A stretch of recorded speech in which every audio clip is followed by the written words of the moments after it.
Hoy queremos hablar un poquito ya de la mecánica analítica. Ese es un nombre muy interesante que se le da a la mecánica. Ya cuando hablamos de mecánica analítica, es más allá de lo que hizo Newton, ¿verdad?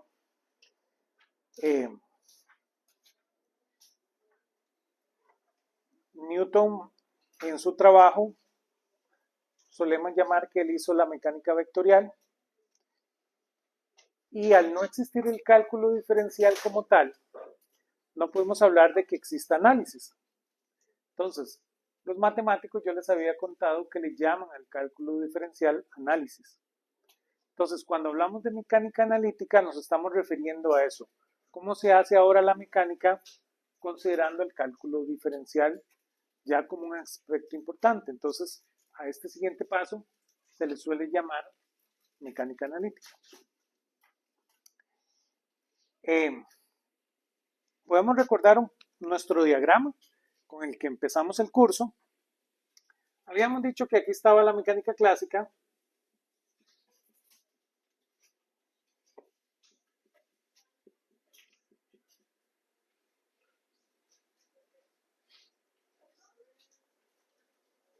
¿verdad?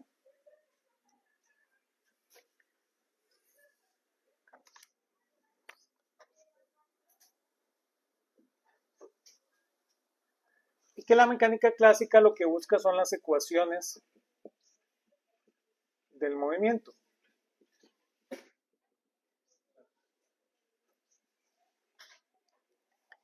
Ese era el fin de la mecánica.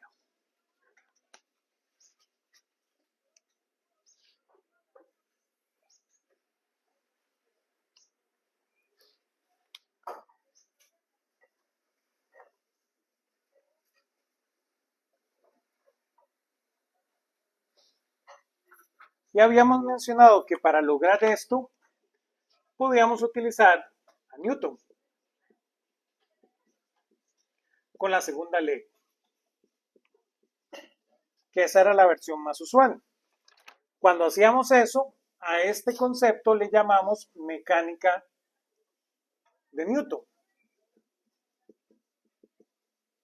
o mecánica vectorial. Es el nombre que le solemos dar. Y ahora mencionamos que esto ocurría cuando trabajábamos en el espacio físico. Y en nuestro diagrama sacamos aquí una ramita, que es la que vamos a empezar a hablar hoy, que es la mecánica lagrangiana.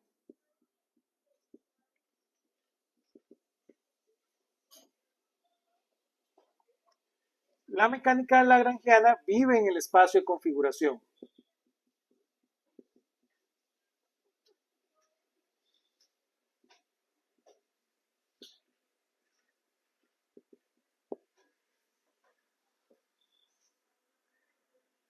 ¿Se lo recuerdan? Entonces, el espacio físico podemos decir que es xt, el espacio de configuración podemos decir que es x punto. ¿Sí? Y entonces, vamos a utilizar para encontrar las ecuaciones del movimiento lo que llamamos ecuaciones de Euler-Lagrange.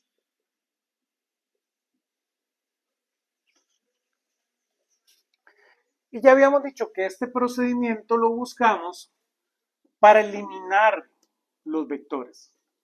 Entonces, esto se enmarca en lo que conocemos como la mecánica escalar, conjunto con la mecánica hamiltoniana.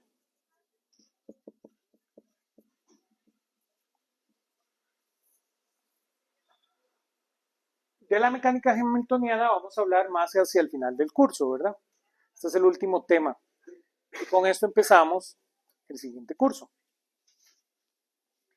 Habíamos dicho, para contextualizarnos, que la mecánica clásica en la versión vectorial de Newton es un resultado de Inglaterra y este es un resultado francés, ¿verdad?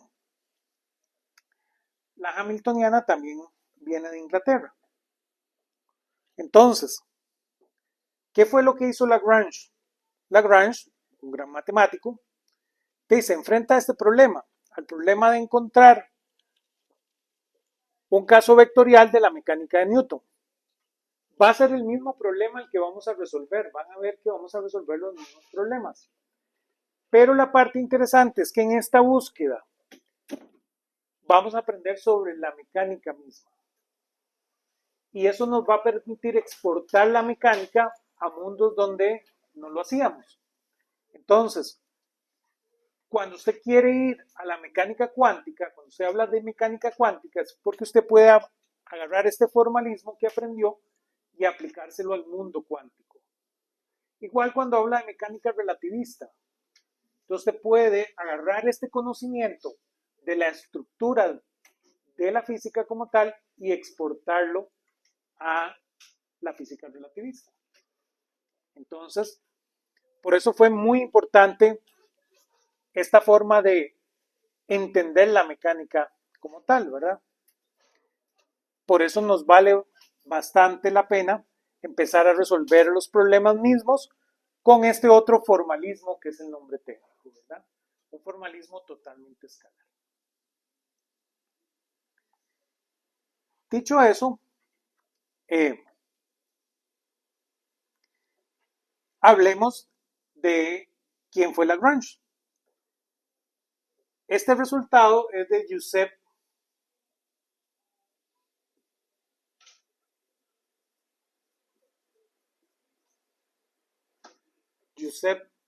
Luigi Lagrange.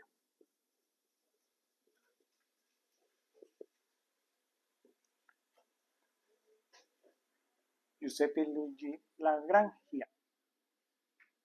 Italiano. Realmente él nace en Italia. Él es un italiano. Él sale de su país a estudiar y al final vuelve a Francia a trabajar. Entonces, ustedes los suelen pronunciar como Lagrange, porque esa fue la pronunciación de su nombre en Francia, pero él realmente es italiano. Entonces, aunque él viene con esta escuela francesa de las matemáticas, él realmente nació en Italia, tenía una tradición italiana. Él, su apellido nada más es de la granja, ¿verdad? La granja en italiano, en español sería de la granja, ¿verdad? Entonces su apellido Lagrange no es tan popular, ¿verdad? Nada más quiere decir que es una persona de la granja. Y por supuesto ustedes ven escrito en francés su nombre, ¿verdad? O traducido al francés. Pero realmente él era italiano. Él llega a este resultado en 1788 en su libro que él llamó Mecánica Analítica.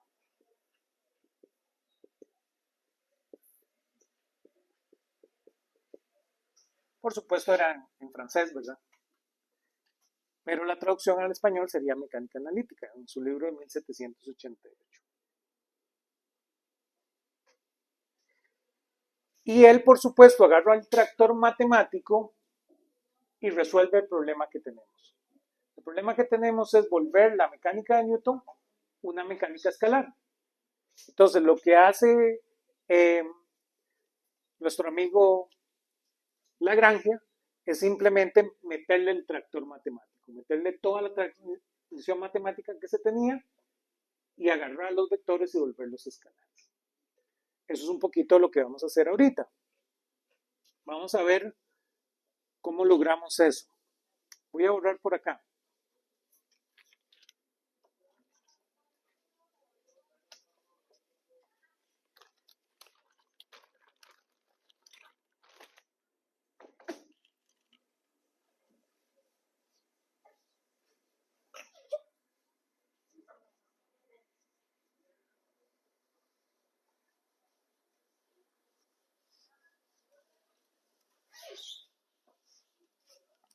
Entonces,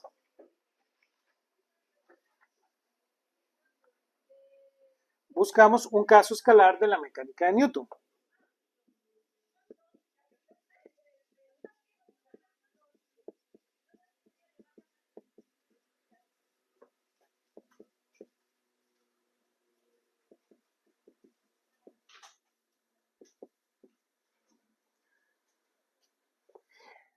Simplemente debemos partir de esta ecuación, de la segunda ley de Newton. Y tenemos que agarrar esta ecuación y volverla a una ecuación escalar, con todo nuestro conocimiento en matemáticas. Lo primero que podemos ver es verla por componentes.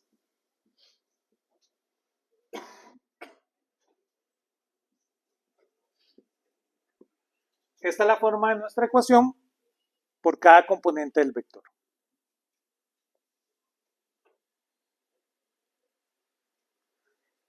Y ahí importamos el conocimiento de energía cinética.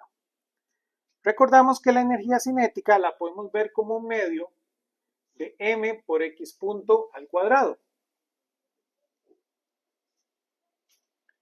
De forma tal que si yo derivo la energía cinética con respecto a x y punto, esto me va a dar m x y punto,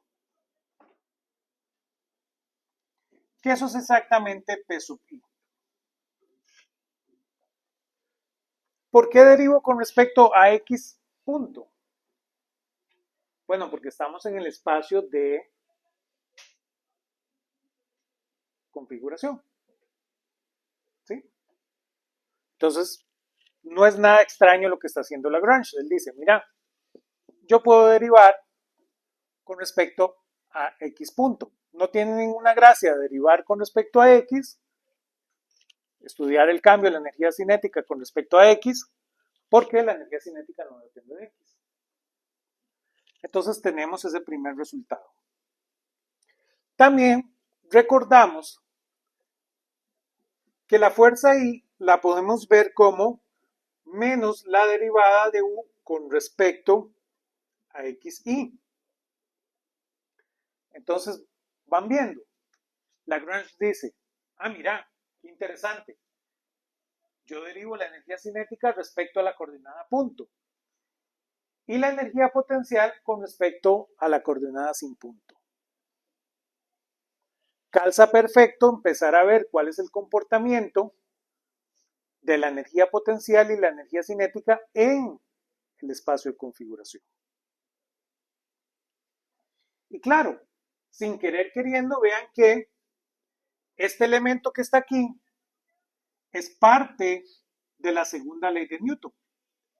Y este elemento que está aquí es parte de la segunda ley de Newton.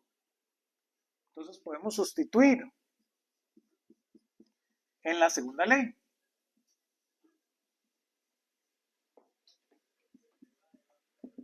Si hacemos eso, nos da que menos la derivada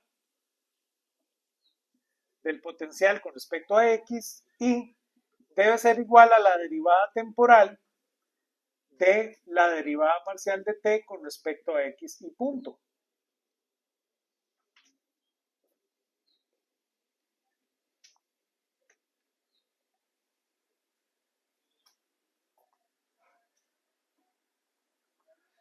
Pero ahora, esto nos deja pensando. Esta primera relación es muy interesante.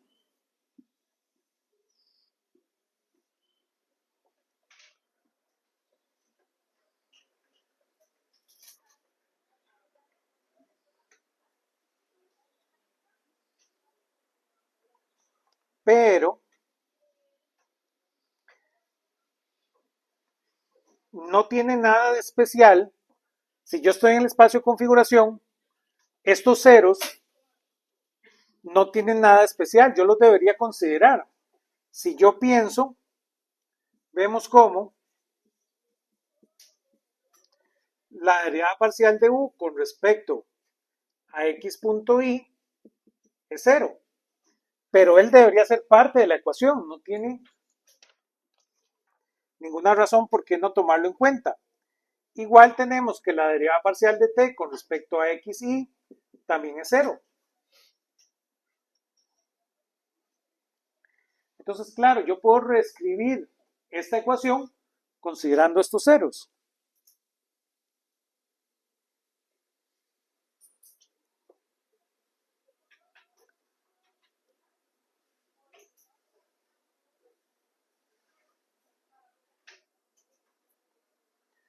Entonces, mi derivada parcial de t con respecto a xy menos la derivada parcial de u con respecto a xy debe ser igual a la derivada total de la derivada parcial de t con respecto a xy, punto, menos la derivada total de la derivada parcial de u con respecto a xy, punto. Esto vale 0. Entonces lo que estoy haciendo es restando 0. Y esto vale 0. Entonces lo que estoy haciendo es sumando 0. Entonces no he alterado la ecuación realmente. Y aquí es donde se pone interesante, ¿verdad? Yo ahora puedo sacar los operadores diferenciales a factor común, porque se repiten, de tal manera que voy a tener que la derivada parcial de t menos u con respecto a xy debe ser igual a la derivada total de la derivada parcial de xy punto con respecto a t menos u.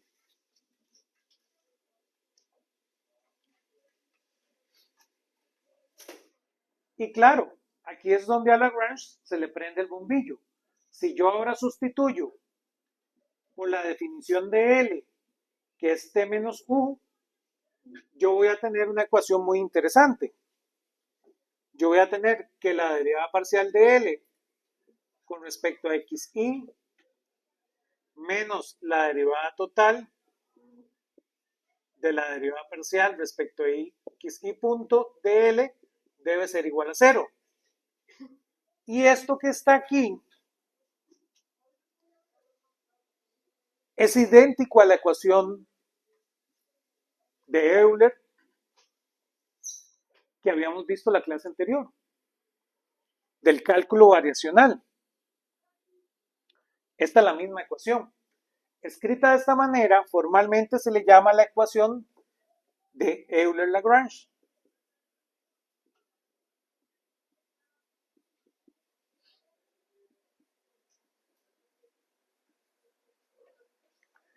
Ese es el nombre técnico. A la que esta es la variación temporal, se le suele llamar Euler-Lagrange. Porque lo que hace Euler nada tiene que ver con el tiempo, nada tiene que ver con la evolución. Él lo hace para variacionales, que son totalmente espaciales.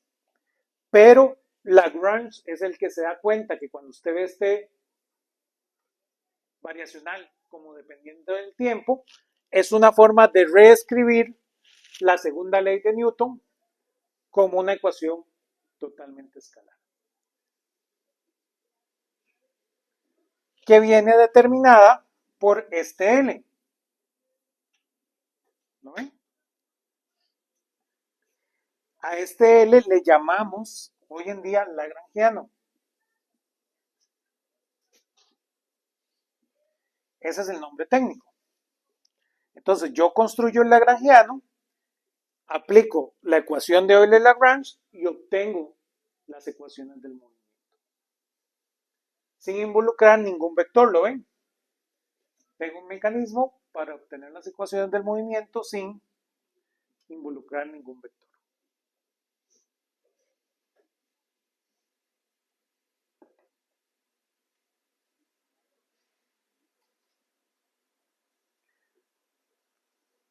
Aquí Lagrange se da cuenta de que el delta de la integral de t1 hasta t2 de un L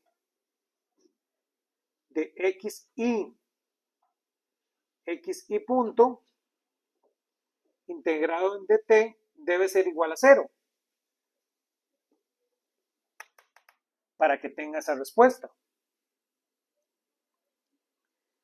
Lo cual compara con el resultado de cálculo variacional.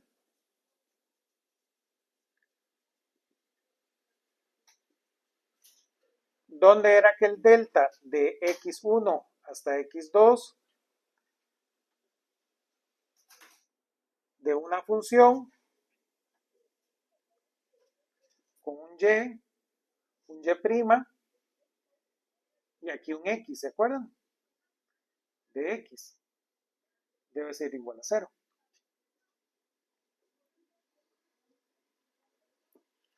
De eso es lo que se da cuenta Lagrange.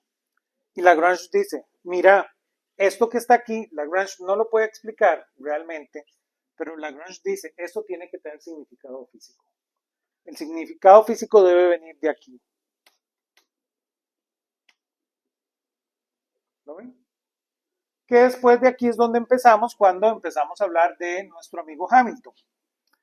Hamilton, cuando hace la teoría hamiltoniana, aunque ya había una versión escalar, él se da cuenta que estos escalares no tienen significado físico, que el lagrangiano no significa nada, ¿verdad?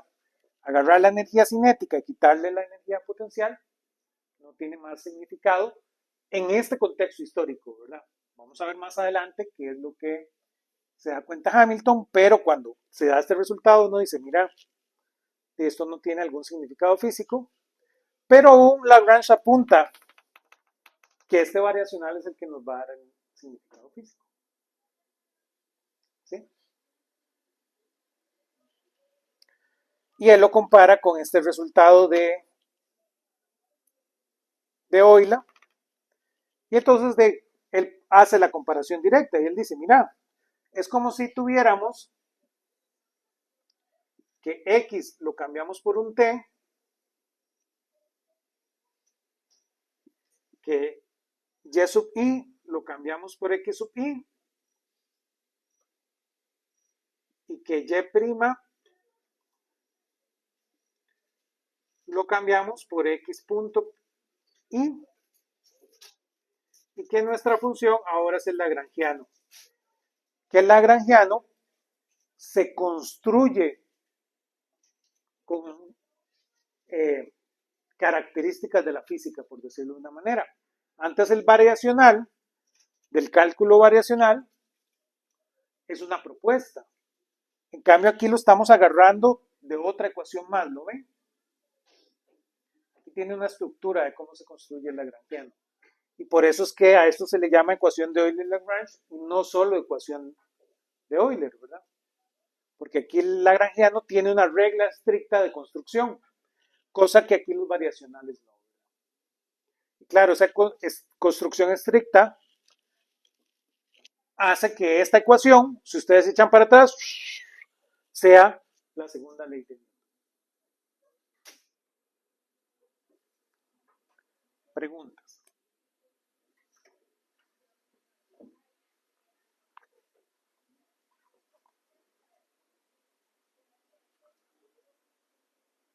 Veamos un primer ejemplo, ¿verdad? Si no hay dudas. ¿Cómo se comporta? Les dije que esto resuelve los mismos problemas que hemos resuelto hasta ahora. Pero vamos a aprender varias cosas sobre los problemas al resolverlos con este mecanismo. Vamos a resolver primero el problema del oscilador armónico, que dijimos acá, ¿verdad? Como dijo Michael Peskin, es de alguna manera el problema más interesante para la física. Es bastante útil, entonces debemos poderlo resolver por este mecanismo. Entonces, voy a borrar por acá.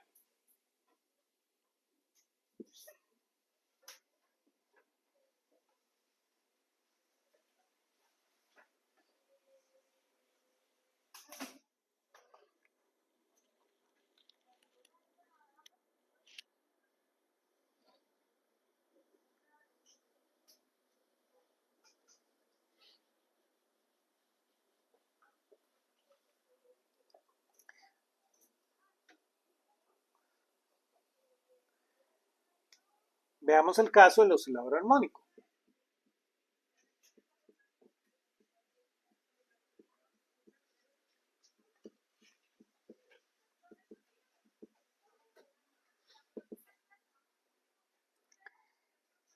vamos a hablar un poquito del algoritmo, ¿verdad? De cómo trabajamos con este nuevo resultado.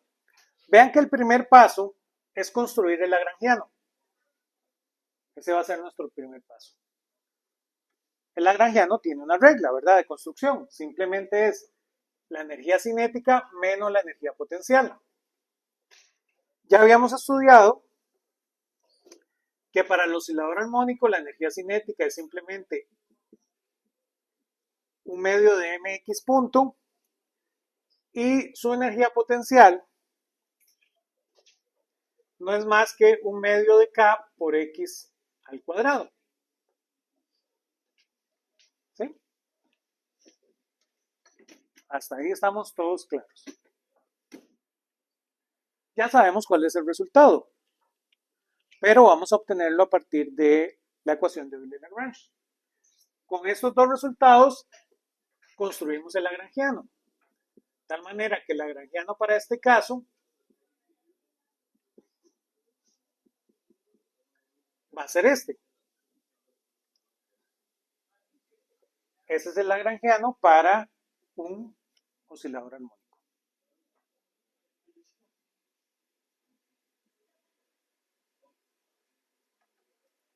Ahora tenemos que aplicar Euler-Lagrange para encontrar la ecuación del movimiento. Euler-Lagrange nos asegura que la derivada parcial de L con respecto a X menos la derivada total respecto a T de la derivada parcial de L con respecto a X punto debe ser igual a 0. Solo tenemos una ecuación, pues este problema solo tiene una dimensión. Si tuviéramos varias dimensiones, tendríamos una ecuación de Euler-Lagrange por cada dimensión. ¿Sí? Usualmente lo más frecuente para resolver esto es que calculamos estas derivadas por aparte. Entonces uno lo que haría es primero calcular la derivada de L con respecto a X. Esto, por lo que acabamos de decir, es muy frecuente que la energía cinética solo dependa de X punto, que la energía potencial solo dependa de X. No siempre, hay un montón de casos que vamos a ver que no es así, pero entonces a veces es útil calcularlas estas por separado. Vean que esta derivada con respecto a X me da menos K por X. Y después calculamos la derivada de L con respecto a X punto. Vean que eso me daría mx punto. De tal manera que sustituyo en Euler-Lagrange. Entonces voy a tener que menos kx menos la derivada temporal de mx punto. Debe ser igual a 0.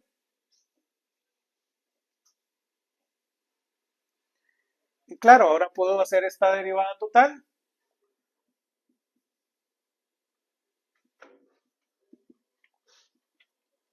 Y esto me da la ecuación que conocemos. Si lo escribo de la forma usual, esta es nuestra ecuación diferencial que obtenemos. Llegamos al mismo resultado sin utilizar ningún solo vector en el camino.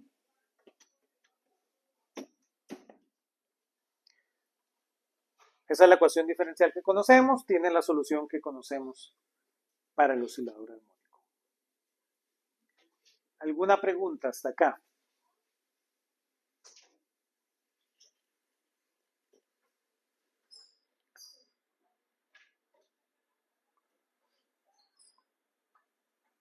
Es de alguna manera maravilloso. Cuando resolvimos esto por Newton, tuvimos que preocuparnos en qué dirección se mueven los vectores. ¿De acuerdo? En cambio aquí estamos obteniendo la ecuación diferencial de una forma más directa. Pero siempre tenemos que resolver la ecuación diferencial, ¿verdad?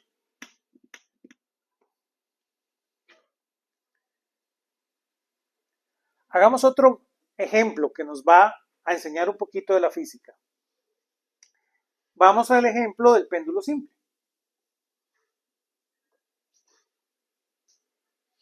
Este problema está un poquito sencillo.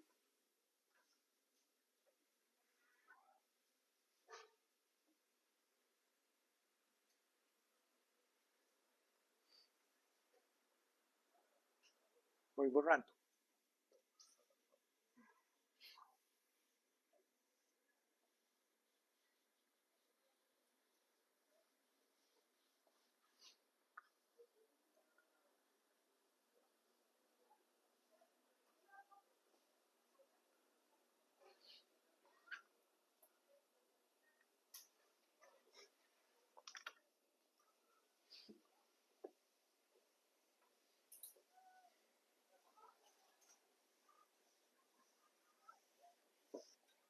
Entonces, ahora tomemos el péndulo simple.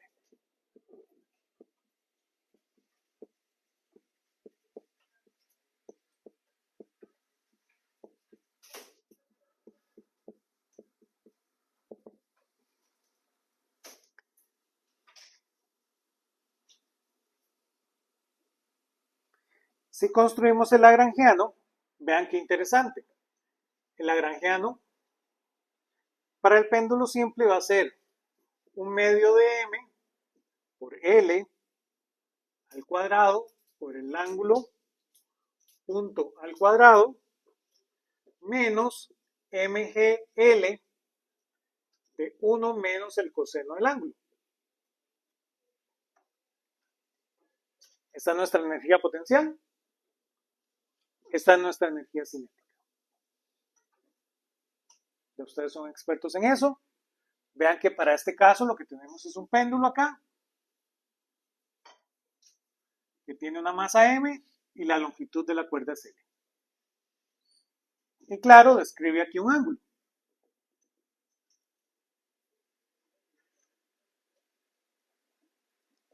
Y esa es nuestra energía potencial.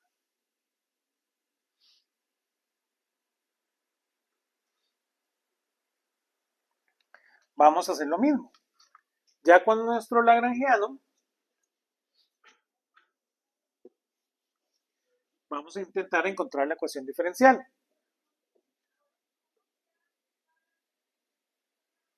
Hacemos lo mismo. Calculamos la derivada parcial de L con respecto al ángulo, que es la variable en este caso. Eso me va a dar igual a menos m g L por seno del ángulo. Y después calculo la derivada respecto a el ángulo punto. Eso me da ml cuadrado ángulo punto. Y ahora sí, sustituyo en Euler-Lagrange. De tal manera que tengo que menos mgl seno del ángulo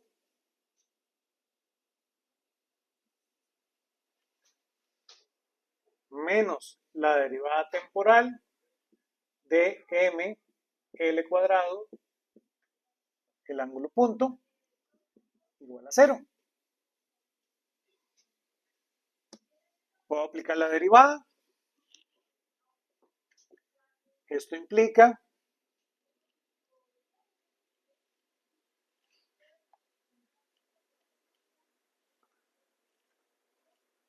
que el ángulo punto punto más g entre L por seno del ángulo es igual a 0.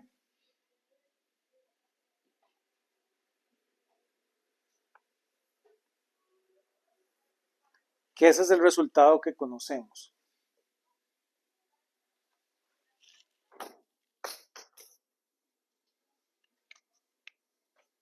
Vean qué interesante. No depende de la masa.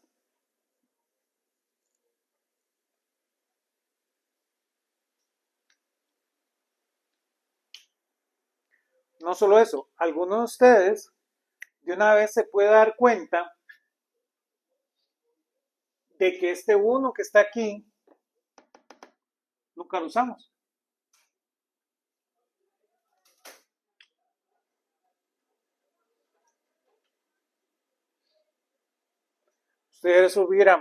Ustedes tienen la posibilidad de haber no escrito este 1 y tener el mismo resultado. Esa es una de las primeras cosas que vamos aprendiendo. Vean que el lagrangiano realmente es invariante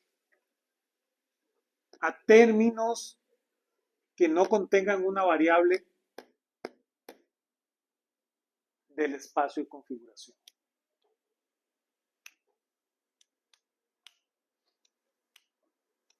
Si yo aquí sumara, por ejemplo, si yo aquí sumara, no sé, mg entre L, mg entre L por raíz de L,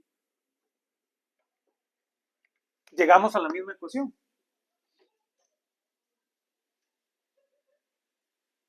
¿Lo ven?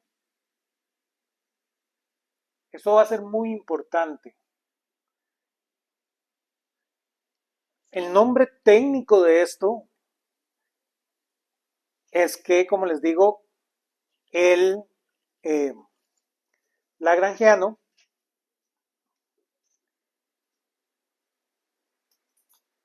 es invariante ante traslaciones en el espacio de configuración. ¿Lo ven? Sumar aquí lo que sería es mover este lagrangiano en el espacio de configuración. Sí. Esto después llevó a lo que se llaman teorías gauge, que se vuelve un resultado súper importante en la física. De cual los que les gusta más la parte de teoría van a aprender bastante. Pero eso es lo primero que aprendemos. Igual le pasó a este término MGL. Ese término MGL no afecta y nos da la misma ecuación del movimiento.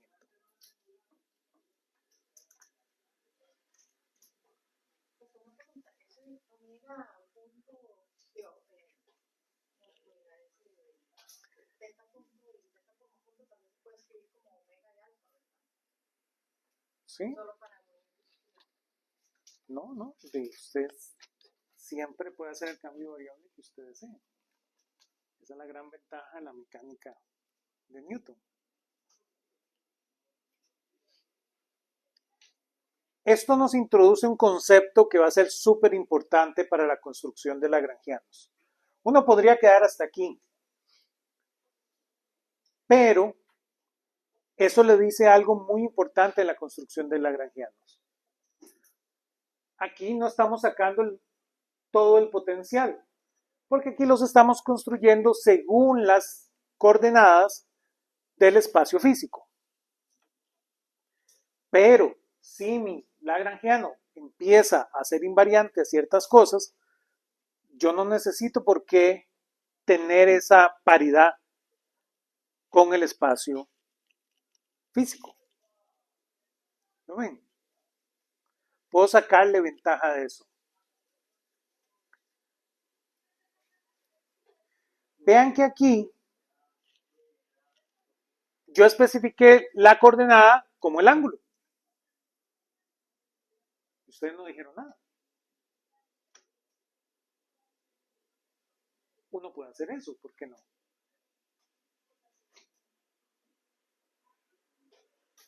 Eso tiene un nombre bastante técnico, que es lo que quiero ver ahorita. A eso se le conoce como coordenadas generalizadas.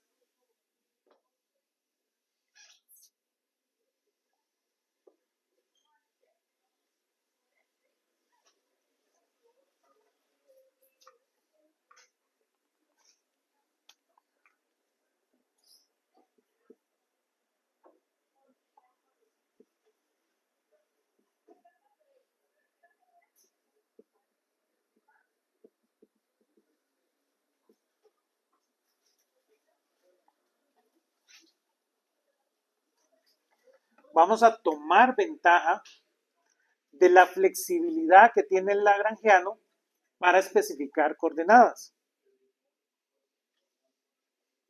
Toma ventaja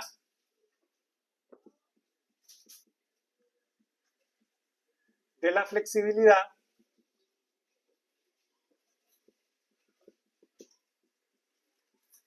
del lagrangiano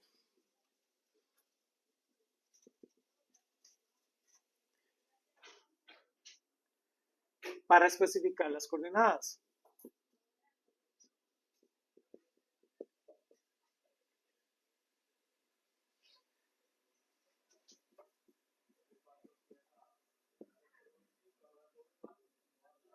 Y esto va a abrir todo un mundo. Por ahorita, ustedes no lo van a ver tan interesante, pero se acuerdan que la física no puede depender del marco de referencia. Y se acuerdan que eso a Einstein le dolía en el hígado, porque entonces había este concepto de marco de referencia no inercial. Entonces, sí hay una verdadera dependencia de las coordenadas. Usted necesita coordenadas que no generen marcos de referencia no inerciales. Entonces, al empezar a ser flexibles con las coordenadas, este tipo de formalismos tienden a tener menos peso en ese asunto. Entonces, cuando usted termina con formalismos que no dependen de las coordenadas como tal, usted ya se eliminó el peso de hablar de marcos de referencia no inercial y marcos de referencia inercial. Entonces, es una manera que las matemáticas nos ayudan y les vamos a sacar ventaja. Formalmente, si tenemos n partículas,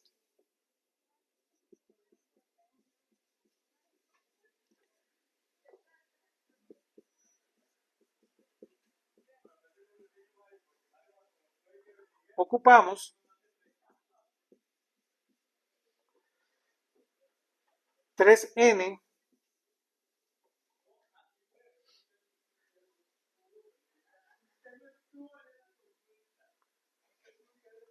radiovectores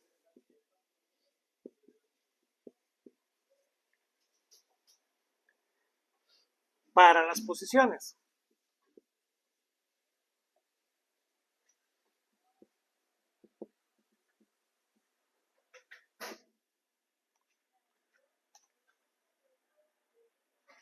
Pero si tenemos m restricciones,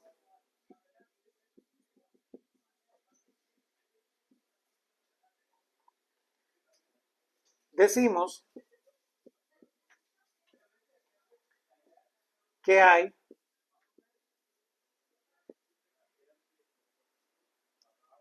S igual a 3n menos m grados de libertad.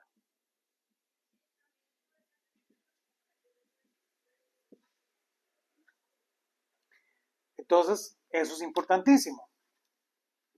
En el caso del péndulo,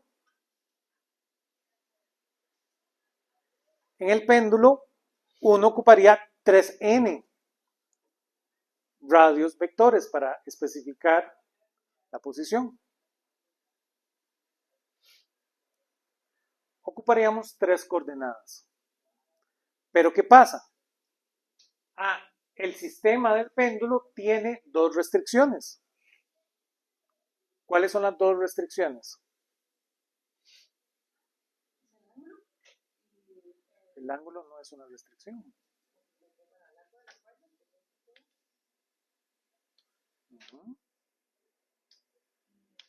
¿Qué pasa con el largo de la cuerda?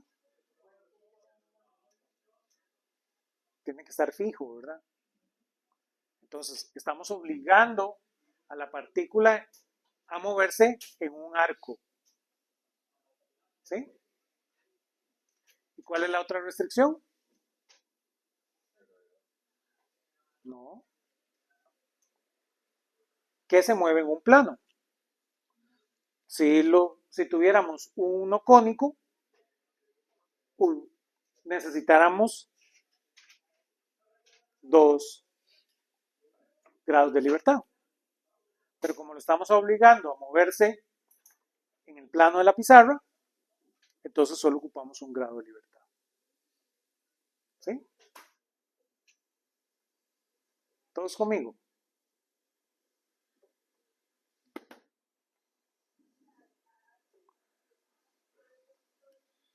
Eso va a ser muy importante, porque el lagrangiano no está construido a partir de las coordenadas del problema, sino de los grados de libertad del problema, ¿lo ven? Cosa que no pasaba en la teoría de Newton. En la teoría de Newton realmente nosotros construíamos a partir de la posición.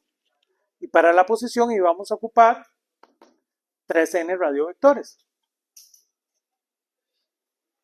En cambio, el lagrangiano sí se construye a partir de los grados de libertad de su problema, que es igual a 3n menos el número de restricciones que usted tenga. Pero claro, va a ser muy elegante, porque usted podría, a partir del lagrangiano, obtener restricciones. Usted podría darle la vuelta, ¿lo ven?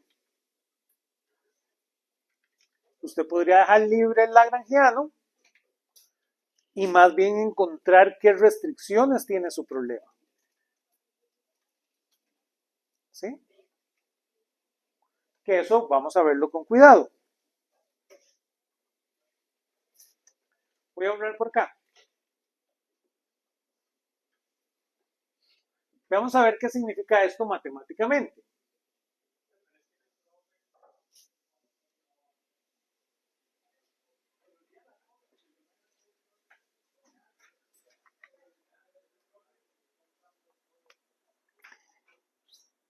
Estas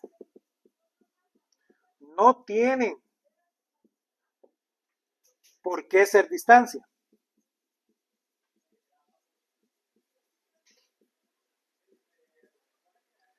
Ven, ya vamos superando al formalismo de Newton.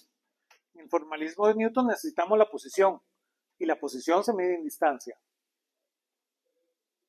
Aquí no, aquí solo ocupamos coordenadas. Solo necesitamos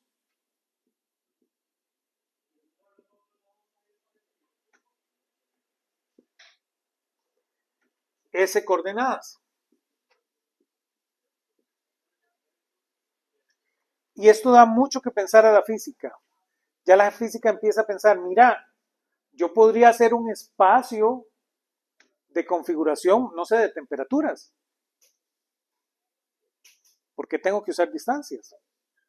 Si esto no ocupa distancias. Y claro, ustedes ya pasaron por el curso de termodinámica y empiezan a dibujar estas superficies de isopresión, ¿verdad? Las isobáricas, las entálpicas, ¿verdad? Entonces, claro, técnicamente aquí la física se da cuenta que la termodinámica no es más que un caso de la mecánica.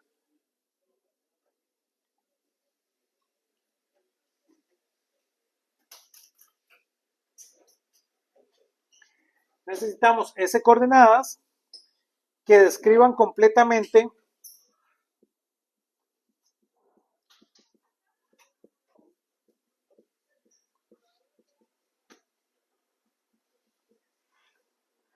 que los estados del sistema.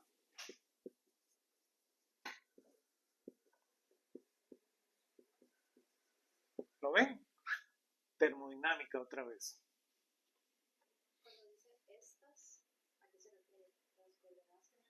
Ajá.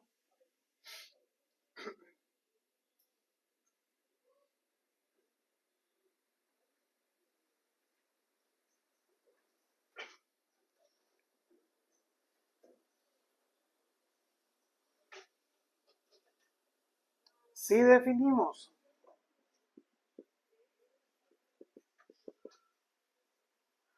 Q sub I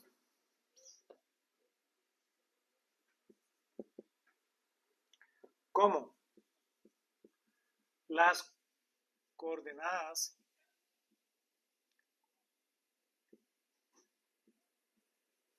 generalizadas,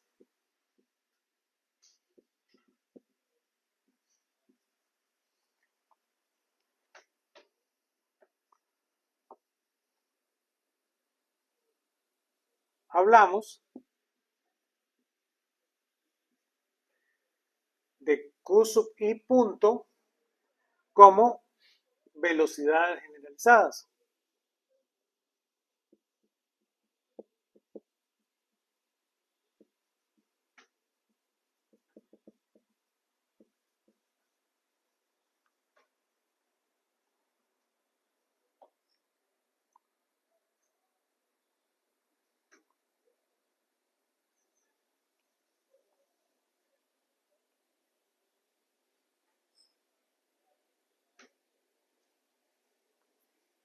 Entonces tenemos su asociado, ¿verdad?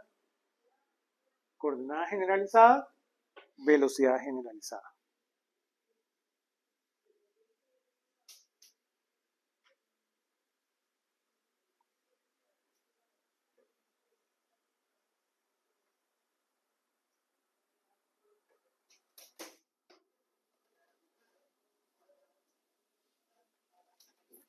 Todos conmigo. Yo sé que eso está un poquito denso. Entonces veámoslo ya en un ejemplo real. ¿Cómo se ve en un caso real? Hagamos este primer ejemplo.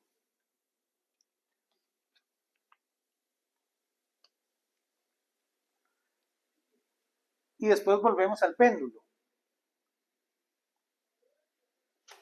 Bajo la luz de coordenadas generalizadas. Hagamos el ejemplo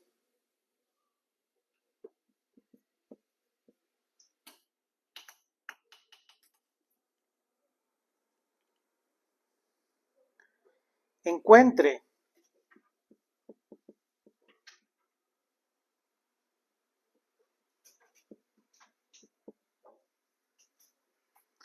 un conjunto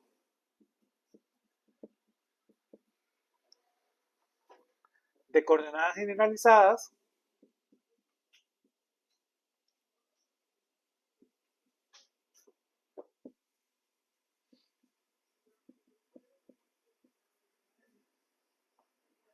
para una partícula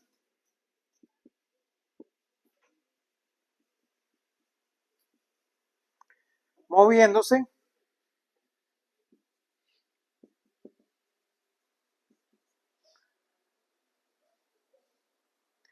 en la superficie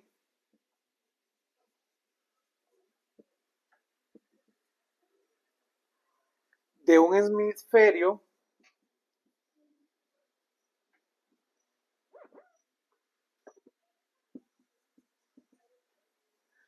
de radio R.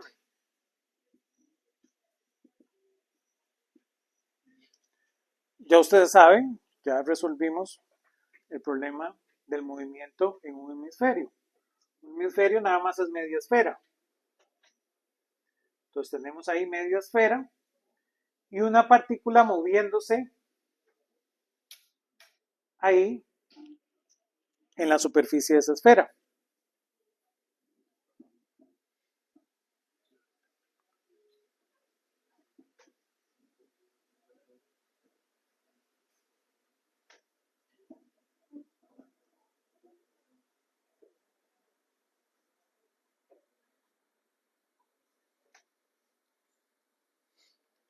Entonces, claro, tenemos lo mismo.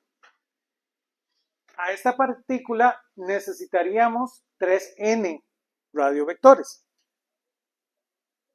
En este caso, tenemos una partícula, entonces necesitaríamos 3 radiovectores. Pero aquí hay una restricción. ¿Cuál es esa restricción?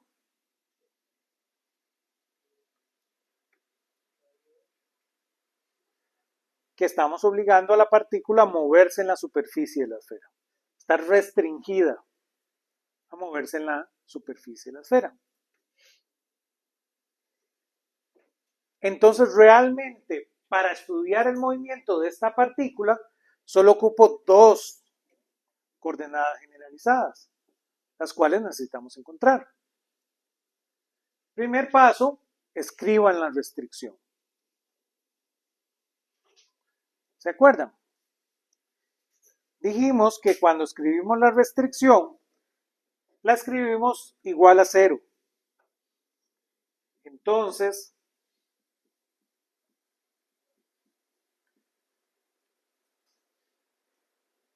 esto es lo que está obligando a la partícula a moverse en la esfera. Pero la tenemos que escribir igual a 0, ¿sí? Entonces, la restricción realmente es que x cuadrado más y cuadrado más z cuadrado menos r cuadrado tiene que ser igual a 0.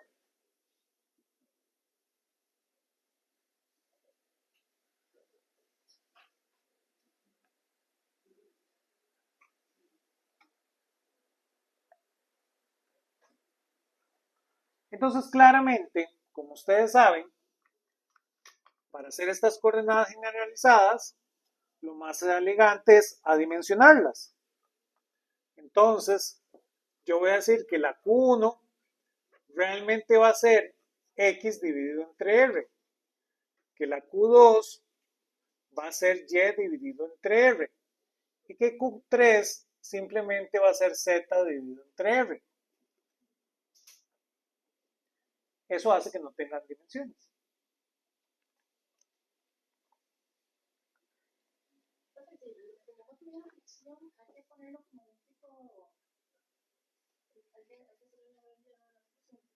Sí, sí, ya ahí cambiaría el problema.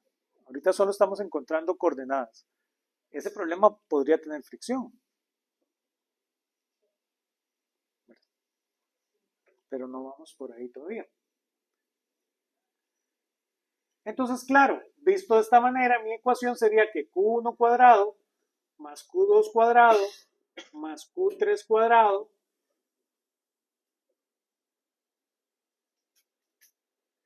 menos 1 tiene que ser igual a 0. De tal manera que yo podría reescribir a Q3 como 1 menos Q1 cuadrado menos Q2 cuadrado raíz. Entonces Q3 no es una coordenada como tal, no es un grado de libertad. Está totalmente determinado por Q1 y Q2. Claramente entonces, este problema tiene la coordenada Q1, que es igual a X entre R, la coordenada Q2, que es Y entre R, y Z lo tengo sustituir como la raíz de R cuadrado menos X cuadrado menos Y cuadrado. Y entonces estas van a ser las coordenadas generalizadas para ese problema.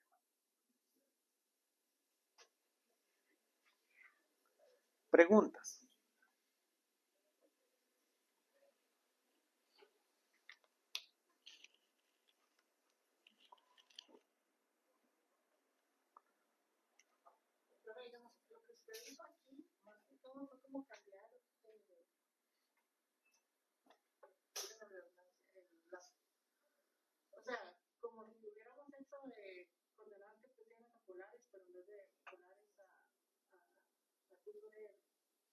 A generalizadas, ¿sí?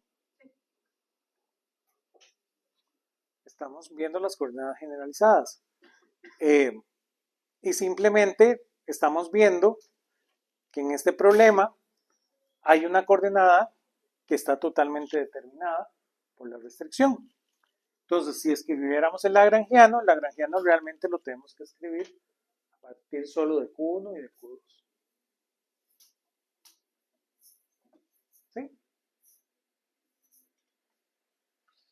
Vamos otra vez, echemos un pasito para atrás. Y ahora sí, resolvamos el péndulo. Entonces tenemos nuestro viejo amigo el péndulo.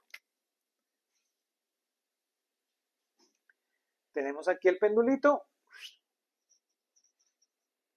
Aquí tenemos la masa, aquí tenemos L. Y claramente, si yo fuera a resolver este problema, pondría aquí mi sistema de coordenadas. ¿Lo ven?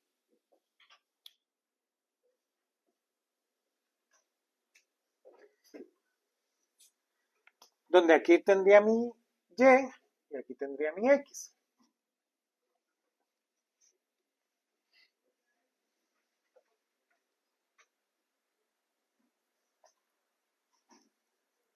Entonces voy a volver por acá. Resolvamos el ejemplo del péndulo.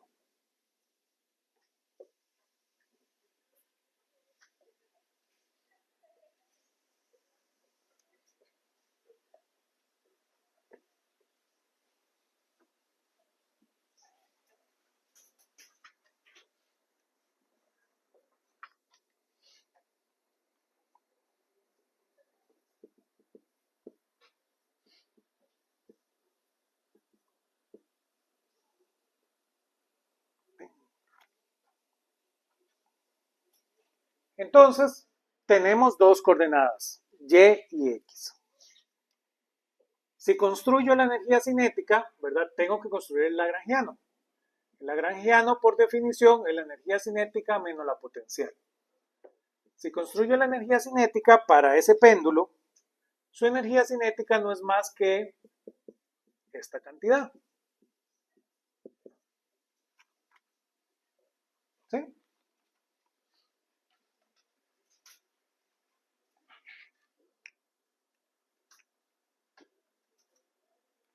Su energía potencial, vean que va a ser igual a mg y.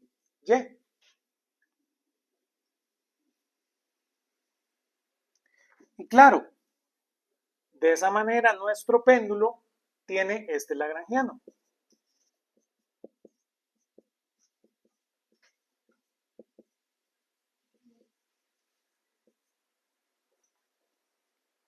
¿Sí?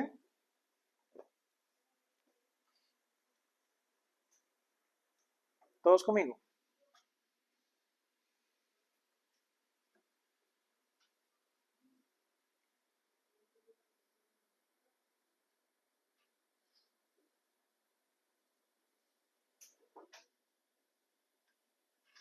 ¿Qué es lo que sucede? Bueno, lo que sabemos. Este lagrangiano que está aquí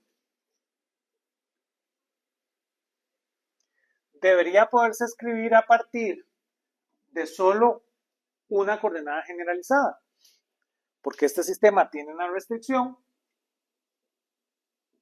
Entonces, este lagrangiano debería estar en términos de una sola coordenada. ¿Cómo? Bueno, veamos cuál es la restricción. Yo sé que para este caso mi X es lo mismo que el L por el seno del ángulo y que mi Y es lo mismo que menos L por el coseno del ángulo. Y entonces mi X punto es igual a L, el ángulo, por el coseno del ángulo, punto, y mi Y punto es igual a L por el ángulo punto por el seno del ángulo.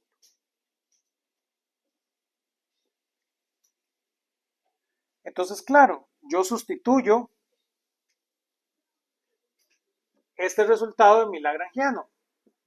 De tal manera que mi lagrangiano se ve como un medio de m por L cuadrado, zeta punto cuadrado, coseno cuadrado de zeta, más L cuadrado de zeta punto cuadrado por seno cuadrado de zeta, más mgl coseno del ángulo.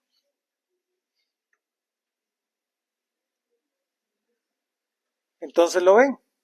Este lagrangiano que está aquí, debido a la restricción, se ve de esta manera. Pero claro, yo lo puedo reducir un poquito. Este L es realmente un medio de M por L al cuadrado por zeta punto cuadrado más MGL coseno del ángulo.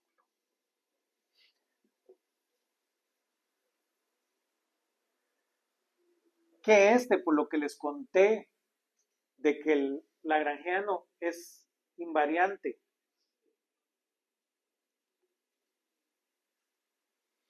a términos que no depende de la coordenada generalizada, este lagrangiano es igual al otro con el que trabajamos. La única coordenada generalizada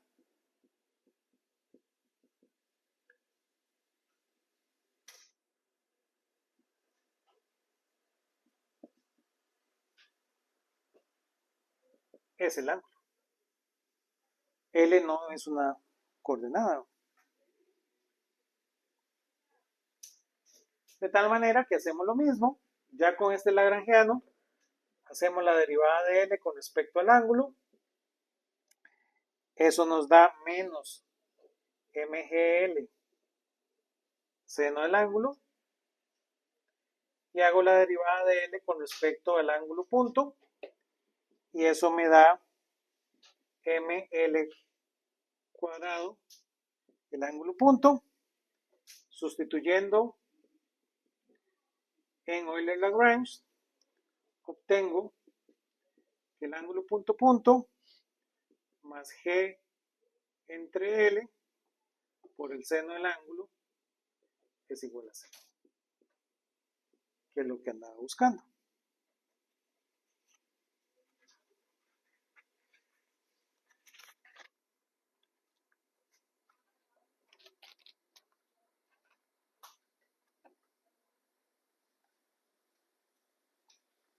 Preguntas.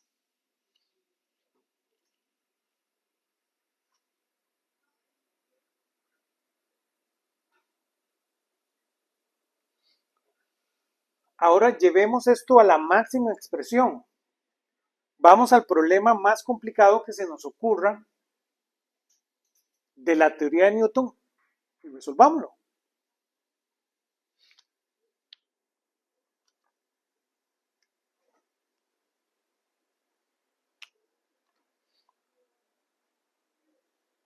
¿O no?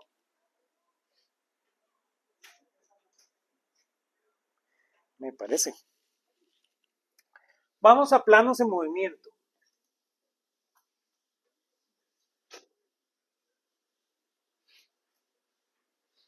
Y vean qué sucede.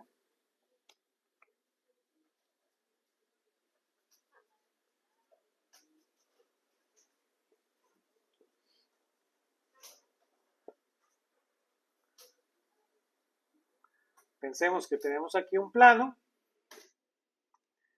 y aquí tenemos una masa. Y esta es la masa M mayúscula. Este es el ángulo del plano.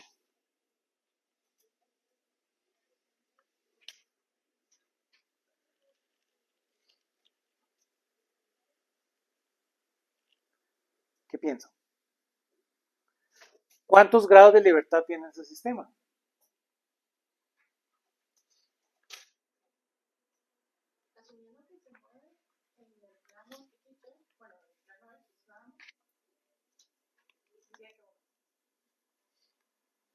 No. ¿Se acuerdan? Si el plano tiene masa, ¿verdad? Este problema tiene 2 grados de libertad. Por más complicado, cuando ustedes lo resolvieron, ¿se acuerdan? Cuando ustedes lo resolvieron necesitaron un sistema de coordenadas para este y un sistema de coordenadas para este. Realmente para resolver ese problema ustedes necesitaron 4 ecuaciones. Y yo ahora les estoy diciendo que según las coordenadas generalizadas, este problema solo tiene dos ecuaciones. Aquí solo hay dos ecuaciones de Euler.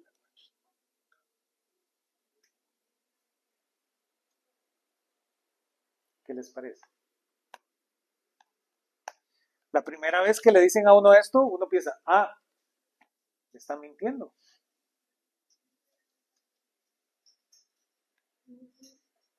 Usted dice, qué extraño. No solo eso, ustedes ven el dibujo y el dibujo les dice, ven, hay 2 grados de libertad. Esto se mueve para allá y esto se mueve para allá. Esto es Q1, esto es Q2. Listo. ¿Lo ven? Aquí es donde vamos viendo la ventaja de este formalismo. Piensen un poquito. Piensen ese problema.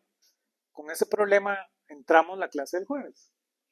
¿Cómo resuelve uno ese problema? ¿Cómo construye uno ese lagrangiano?